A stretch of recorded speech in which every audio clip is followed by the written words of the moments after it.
Bonjour à tous. Une des thématiques centrales de cette chaîne, c'est de se concentrer sur la question de la mortalité et de mettre en avant les solutions qui vont nous permettre d'atteindre l'immortalité et l'invincibilité, ce que certains appellent le transhumanisme. Dans cette optique, c'est intéressant de comprendre pourquoi il y a des gens qui sont hostiles au transhumanisme, qui sont hostiles à l'accession à l'immortalité et à l'invincibilité. Ça peut en plus sembler tout à fait incohérent que des gens qui vont mourir ne soutiennent pas ces courants qui veulent leur donner des solutions à la mort s'ils le souhaitent. Parce qu'en plus, si on invente toujours plus, et on donne toujours plus gratuitement les moyens d'accéder à l'invincibilité et à l'immortalité, pour autant ce n'est pas obligatoire.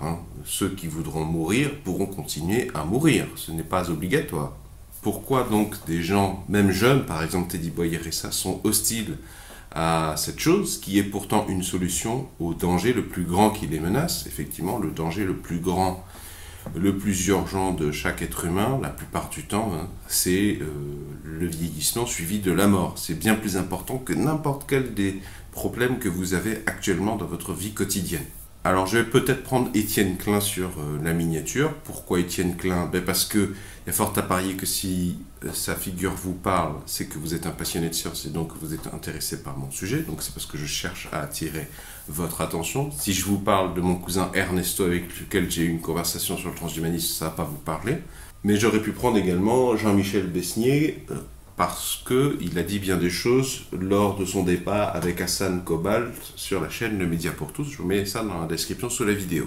Donc pourquoi on a des gens cultivés, pour lesquels nous avons une certaine admiration, d'un certain âge, qui refusent le transhumanisme, qui y sont hostiles, et qui en plus refusent, qui n'ont pas compris qu'il n'y avait pas l'immortalité et l'invincibilité d'un côté. À chaque fois qu'on met au point des inventions, de la césarienne à l'anastomose spinale, en passant par l'anastomose vasculaire, le pacemaker, la greffe de tronc, les antibiotiques, etc., etc. À chaque fois, ce qu'on observe, c'est une augmentation de l'invincibilité et de l'immortalité. À chaque fois, ces deux choses, conjointement, s'améliorent. Ce qui indique que en fait, c'est une seule et même chose.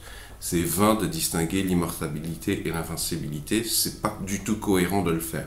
C'est intéressant de comprendre pourquoi ces gens réagissent comme ça, puisque quand on veut vaincre un ennemi, quand on veut avancer dans la résolution d'un conflit, il faut avoir une capacité à se mettre dans la tête de l'autre, à comprendre quelles sont ses contraintes, à pourquoi, qu'est-ce qui ne va pas chez lui, qu'est-ce qui va très bien, quels sont ses points forts, quels sont ses points faibles, pour pouvoir lui parler, pour pouvoir le communiquer. Il faut lui montrer qu'on le comprend, et pour le comprendre, il faut s'intéresser vraiment à sa position. Premièrement, reconnaître que la mort n'est pas une fatalité, et donc reconnaître le transhumanisme, d'une certaine manière, c'est reconnaître qu'on a gâché sa vie. C'est déjà un moteur très puissant de détester le transhumanisme et les transhumanistes.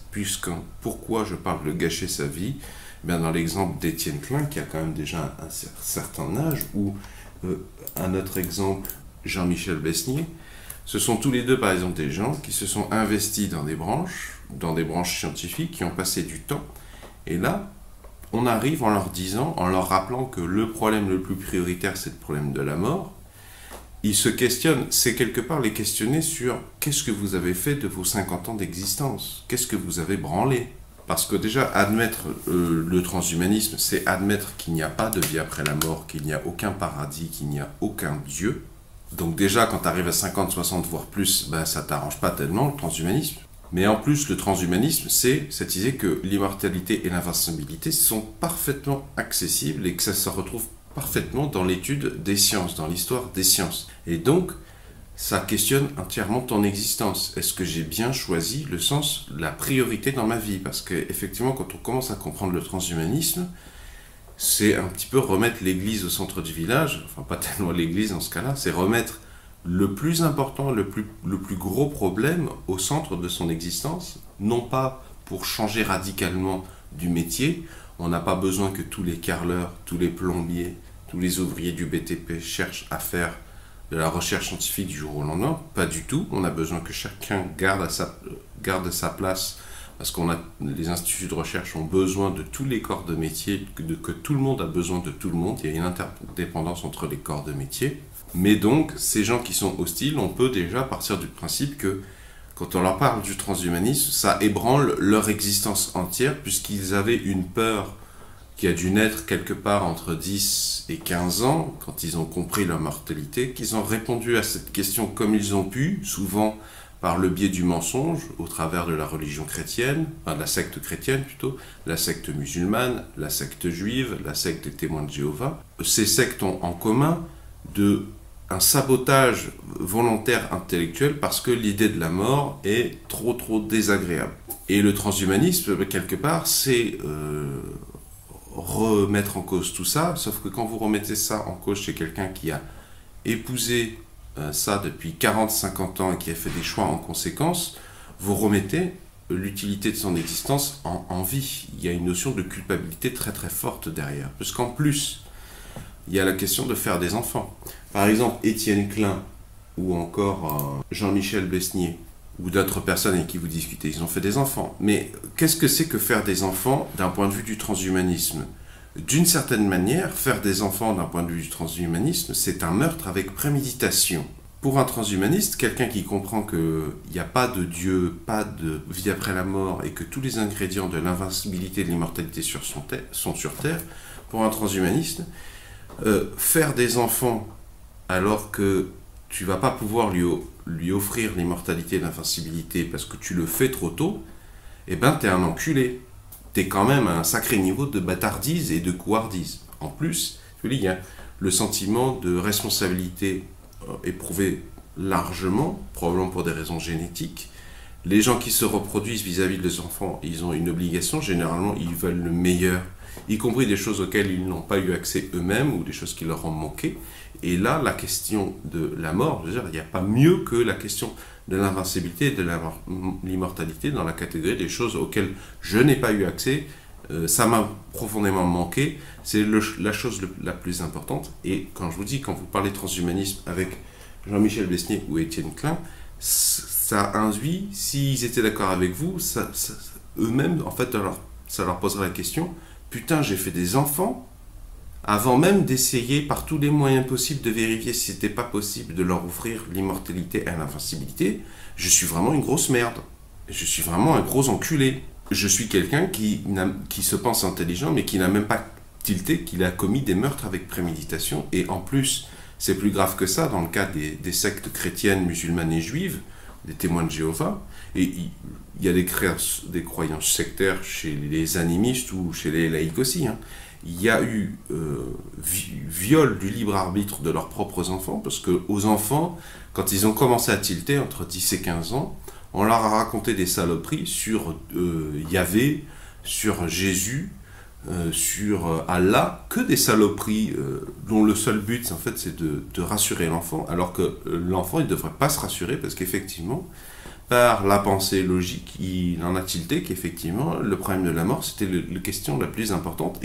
Et donc, quand vous parlez avec Étienne Klein ou Jean-Michel Besnier, vous êtes en train d'interroger sur est-ce que tu as violé le libre arbitre de ton enfant ? Parce que je vais utiliser une métaphore. Quand on raconte Jésus, Allah, Yahvé à un enfant qui vient tilter, qui a peur de la mort, eh bien, c'est comme si un enfant, il y a une avalanche qui lui fonçait dessus, que son instinct, sa logique lui dit « bon, il faut que je me déplace le plus rapidement possible », et que vous, qui êtes pourtant son propre parent, vous l'avez attrapé par les épaules et que vous l'avez empêché de bouger. Vous l'avez empêché de bouger pour que l'avalanche vienne le percuter pour le tuer. C'est exactement ça, faire ça, hein, rejeter le transhumanisme ou ne pas avoir avancé dans sa vie sur la question du transhumanisme. Pourquoi il y a un rejet du transhumanisme ? Eh bien parce que accepter le transhumanisme, ce qui tourne autour, ce serait reconnaître qu'on a violé ses propres enfants en leur racontant des saloperies à base de l'âme humaine, du paradis, du Dieu. Et ceci va créer un terrible sentiment de culpabilité. Or, je pars du principe qu'effectivement, des gens comme Étienne Klein ou Jean-Michel Besnier ne sont pas idiots, qu'ils ont une grande sensibilité et qu'ils sentent que s'ils franchissent la bannière du transhumanisme et de la mobilisation sur la question de l'immortalité et de l'invincibilité, ils sentent qu'il va y avoir une question de la culpabilité à gérer. Parce que qu'ils aient gâché leur vie, ou une partie entière de leur vie, c'est un problème, mais qu'en plus ils aient entraîné leurs propres enfants ou des jeunes gens influençables dans le mensonge ou les ont détourné de la question prioritaire qu'il était sain de traiter en priorité, il y a un énorme poids de la culpabilité.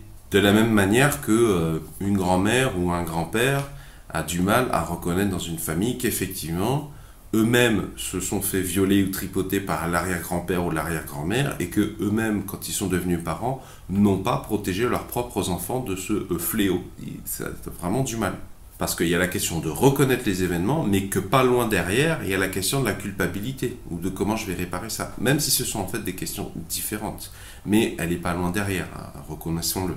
Une dernière chose, vous connaissez le dicton, quand on veut se débarrasser de son chien, on l'accuse d'avoir la rage.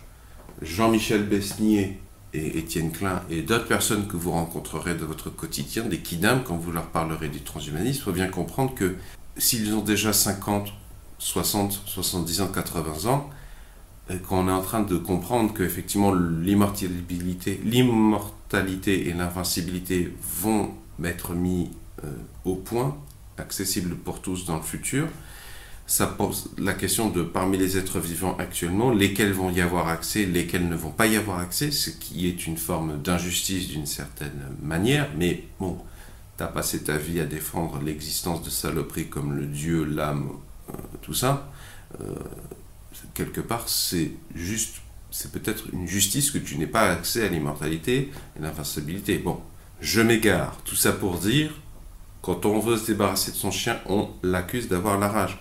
D'une certaine manière, encore une fois, M. Étienne Klein ou Jean-Michel Besnier sont loin d'être insensibles, au contraire, ils sont intelligents, et l'intelligence, ça vient en grande partie de la sensibilité, et donc ils ont cognitivement tout à fait la capacité de sentir qu'ils se sont trompés, mais que en plus de s'être trompés, effectivement, ils n'auront pas accès à l'immortalité, parce que pour des raisons de timing, parce qu'il ne leur reste pas assez de temps à vivre pour avoir accès à ces inventions, et qu'en plus, même si ces inventions avaient été mises au point avant leurs 80-90 ans, ou même avant, je le souhaite, moi, le plus tôt possible, ils auraient déjà, par ces naissances, eu une perte de leur mémoire, une perte de leur conscience, une perte de leur capacité. Et donc, c'est un mécanisme, on peut peut-être qualifier d'autodéfense, un mécanisme de préservation, de détester quelque chose qu'on ne peut pas avoir. Alors bien sûr, je n'ai pas la prétention d'avoir été exhaustif dans la liste des explications à cette question, pourquoi il y a des gens qui sont hostiles au transhumanisme alors que c'est leur intérêt, il n'y a pas plus grand intérêt pour les humains.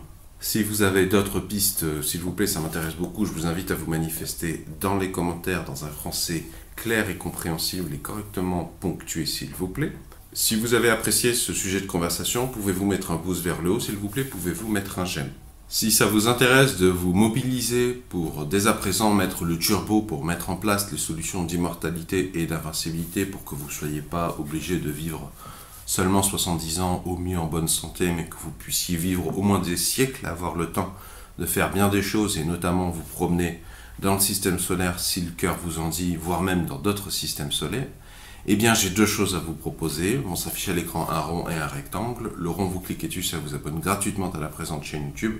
Et le rectangle, si vous cliquez dessus, ça vous emmènera vers tous mes épisodes de la thématique Comment devenir immortel, dans lequel j'essaye de proposer une solution par épisode, un axe de réflexion par épisode, voire même un axe d'action, une proposition d'action.